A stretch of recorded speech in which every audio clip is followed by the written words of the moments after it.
Quick disclaimer before we get into the video.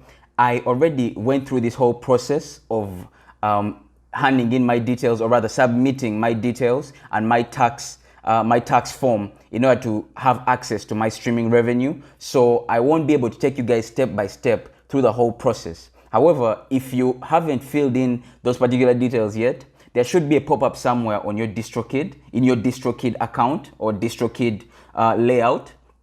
If not, do go to the bank section of your Distrokid platform layout, or go to the laughy face on the extreme right hand.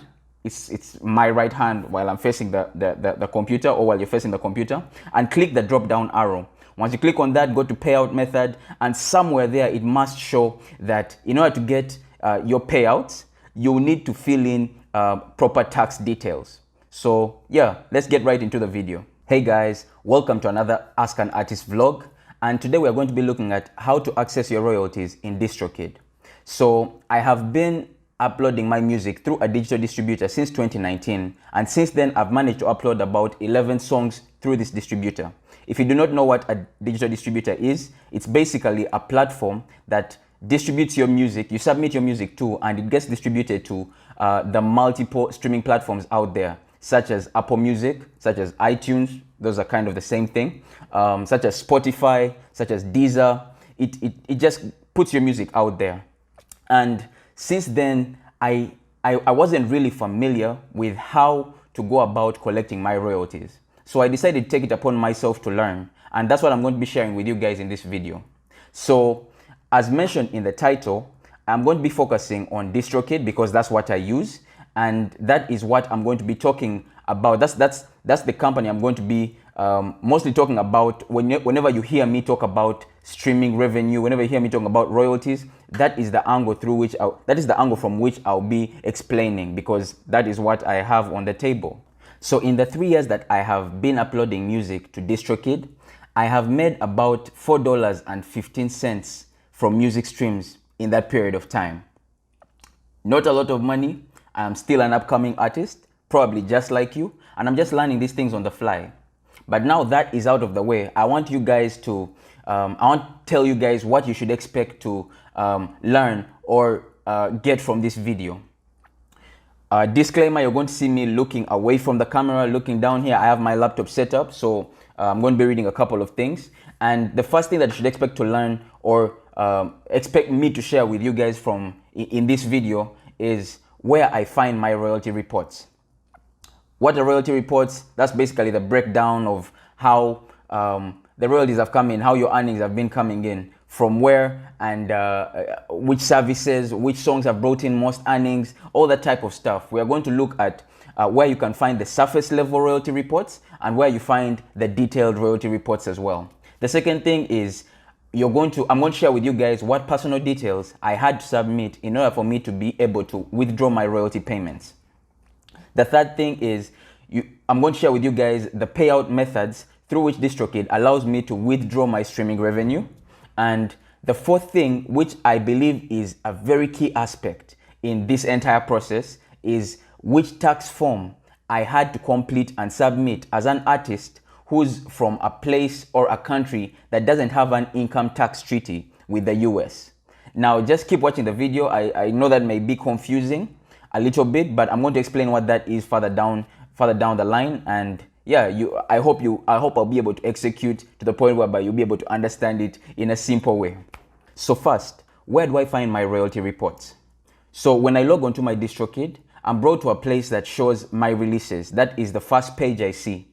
So from there, you look at the top, the toolbar, you see there are different options. There's upload, there's my music, there's splits, there's upgrade, and then there's bank.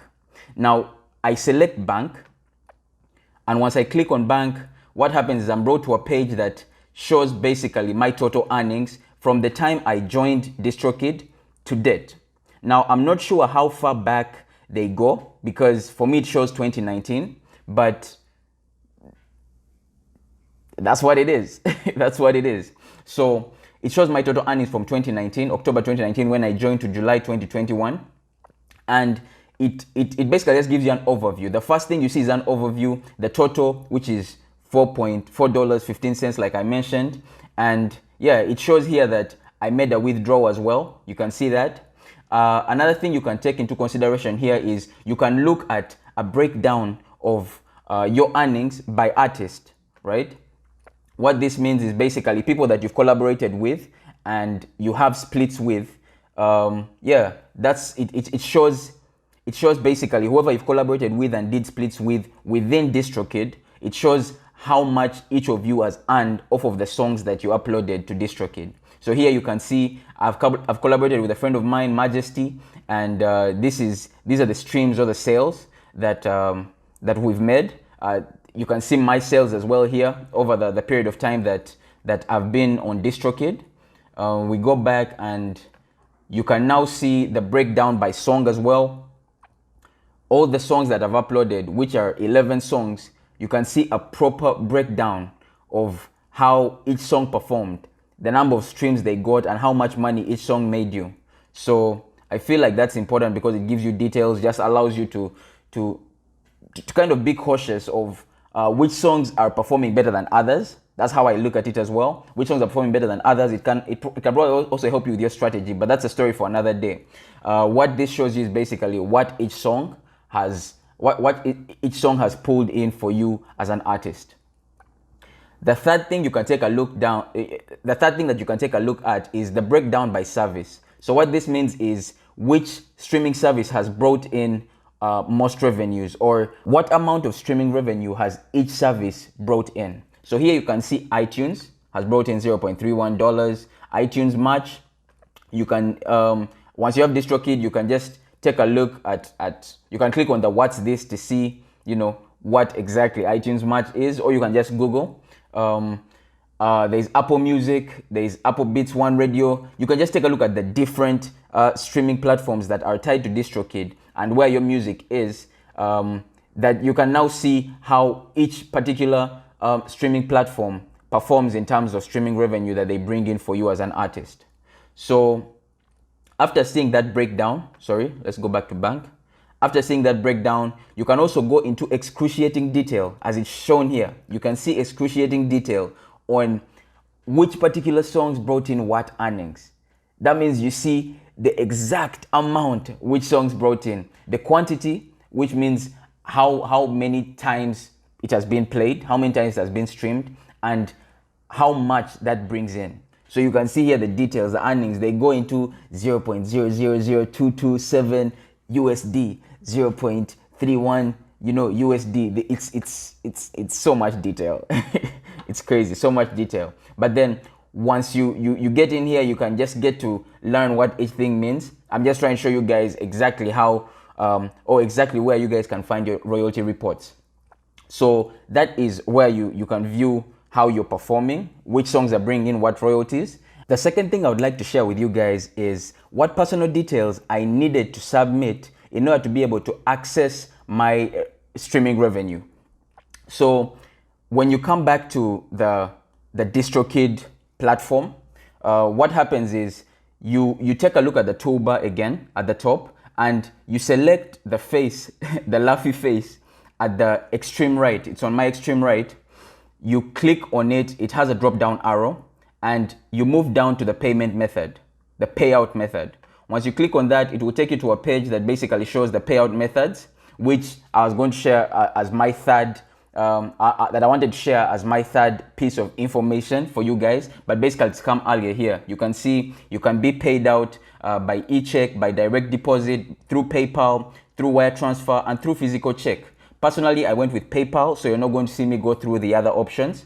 But as soon as I change, or if I decide to change my payout method, I'll definitely update this video and show you guys how that is done. But for now, we are going to focus on PayPal because that's what I'm familiar with. Another thing, another disclaimer I have for you guys is, since I already did the whole process, I cannot go back and reverse it and start looking again at the forms to fill in with you guys. So what I'm going to do is I'm going to show you guys the personal details that they have stored for me that I filled in at the moment, at the time I was doing this whole process.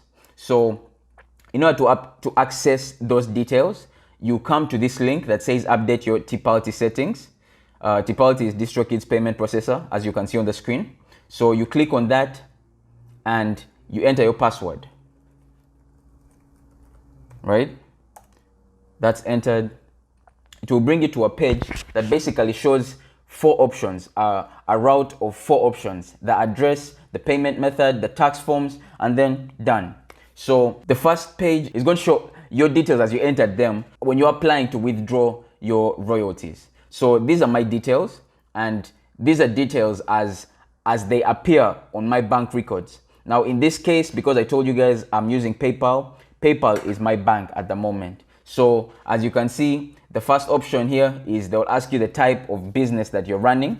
Is it an individual or is it a label? That I feel like that's the other option. I don't recall quite well, but it's basically an individual or a label. If you're running a label, then your answer will be different from this. But for me, it's an individual because I'm a do-it-yourself artist, DIY. You know how it is. Then my contact email. They'll ask for your phone number, your first name, your middle name, your last name. Here you're not putting your artist name, you're using your government names here. So they'll ask for your address, they'll ask for your city, your zip code, the country you're residing in, your date of birth, and then your country of birth as well. So from here, I click next,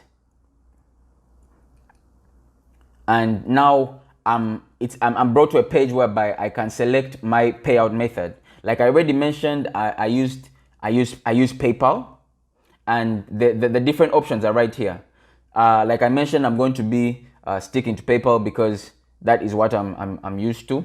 That is what I decided to go with. It's the most convenient for me. And you can see the payment currency is put there, and then the email address. So as mentioned, let me just take you guys back.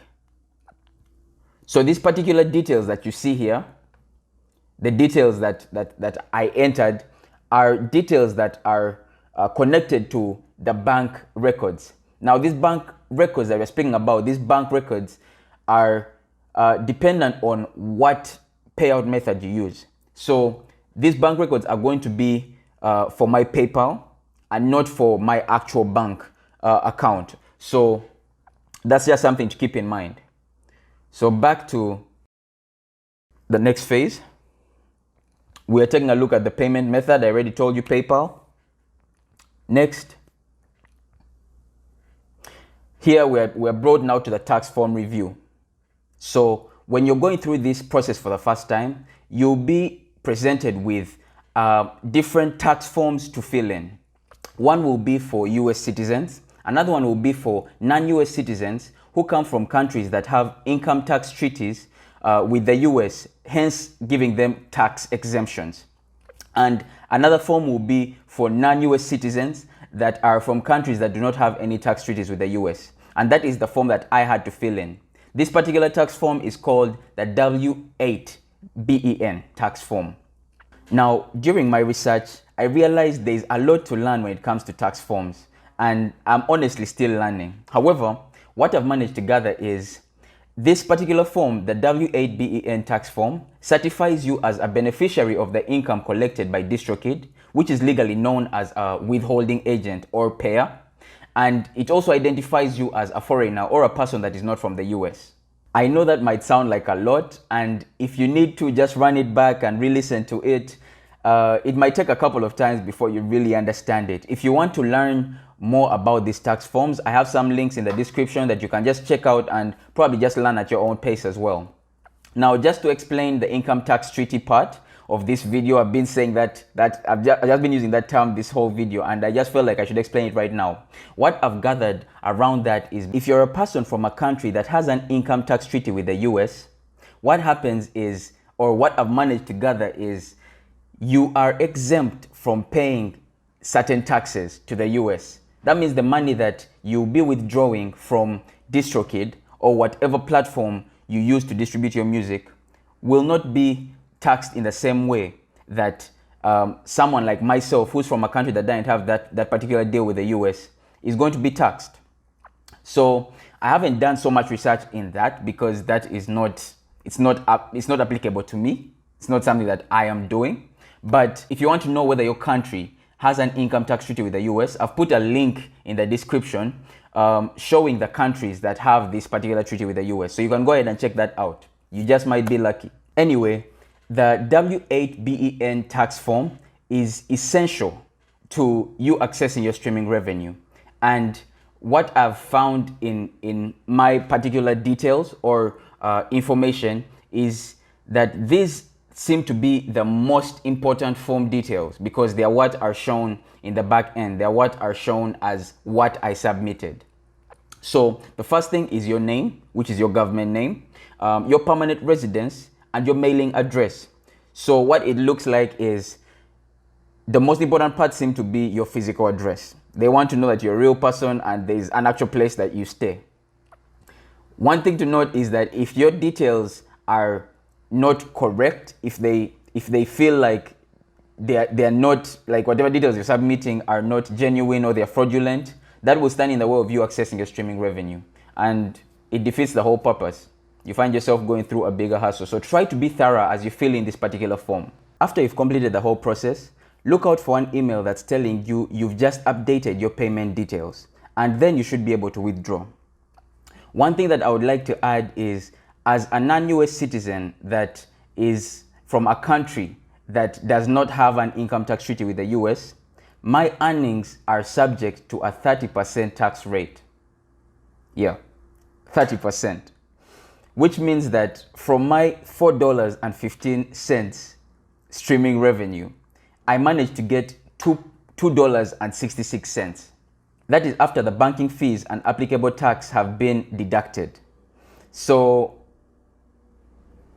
yeah, that's what it is. This is because I am operating a part of my business in the US, and that's just the way things are. So yeah, that brings us to the end of this vlog. If you've gained some value from it, do leave a like on the video, and yeah, I'll catch you in the next one. Take care.